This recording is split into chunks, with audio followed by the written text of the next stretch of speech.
ఓం నమో వెంకటేశాయ.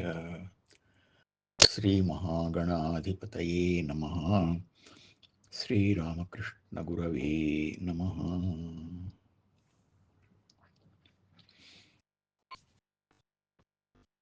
దినదినమొక కొంతైనను నిను గూర్చిన దాని చదువ నిష్ఠితుడనుగాన్ దినమది తప్పదు కానీ మునుకొని కానంగరావే మోహన రూపా.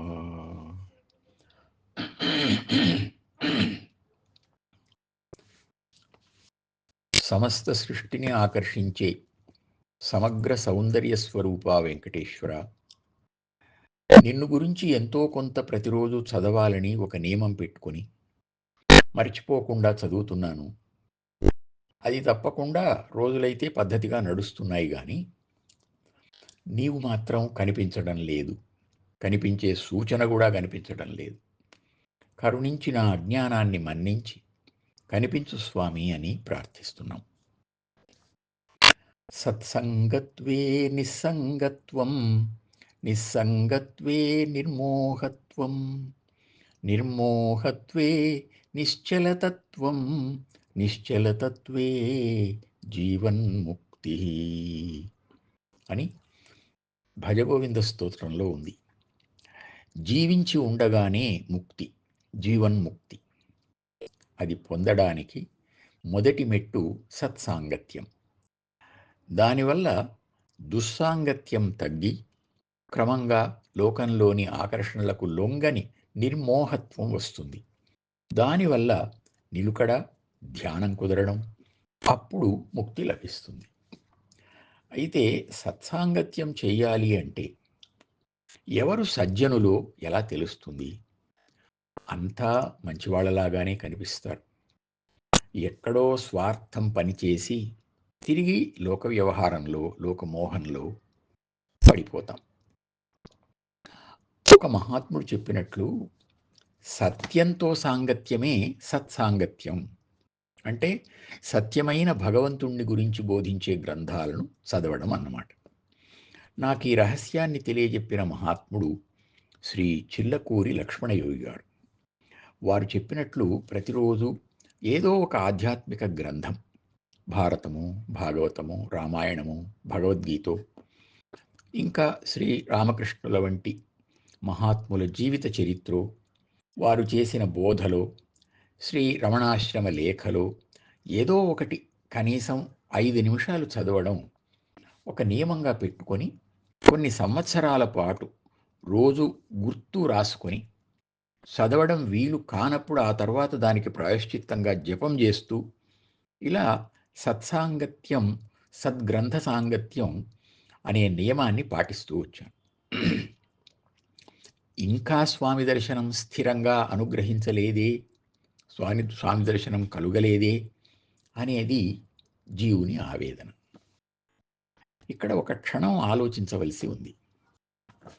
నియమాలు, వ్రతాలు పాటించడం వల్ల మన మనస్సును మంచి మార్గం వైపు మళ్లించడం ద్వారా మనకు ఎంతో మేలు జరిగింది.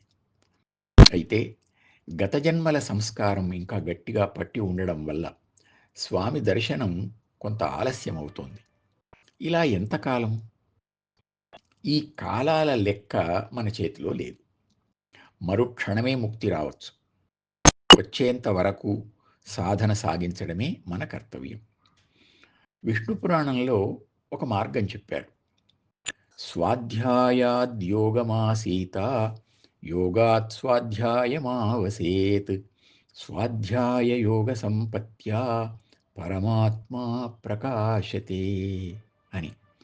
స్వాధ్యాయం అంటే భగవత్ సంబంధమైన సిద్ధాంత విషయం.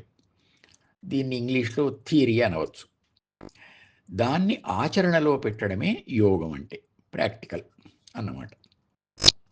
థియరీ చదవడం, ప్రాక్టికల్స్ చేయడం, చేతనైనంతసేపు మళ్ళీ థియరీ చదవడం, ప్రాక్టికల్స్ చేయడం, ఇలా ఒకదాని తరువాత మరొకటి చేస్తూ సాధన సాగిస్తే పరమాత్మ ప్రకాశతే, ఆ పరంజ్యోతి దర్శనం కలుగుతుంది అని విష్ణు పురాణం చక్కని మార్గనిర్దేశం చేసింది.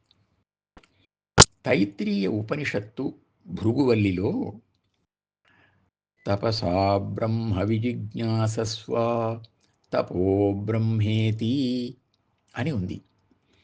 తపస్సుతో, ఏకాగ్రమైన మనస్సుతో పరబ్రహ్మను తెలుసుకునే ప్రయత్నం చెయ్యి. ఆ తపస్సే బ్రహ్మము అని.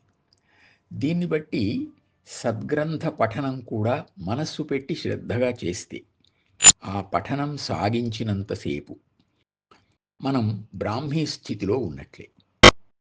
కనుక సద్గ్రంథ పఠనాన్ని ఒక వ్రతంగా కొనసాగిస్తూనే స్వామిని త్వరగా కనిపించమని ప్రార్థిద్దాం. దినదినమొక కొంతైనను నినుగూర్చిన దాని జదువ నిష్ఠితుడనుగాన్ దినమది తప్పదు కాని మునుకొని కానంగరావే మోహన రూపా.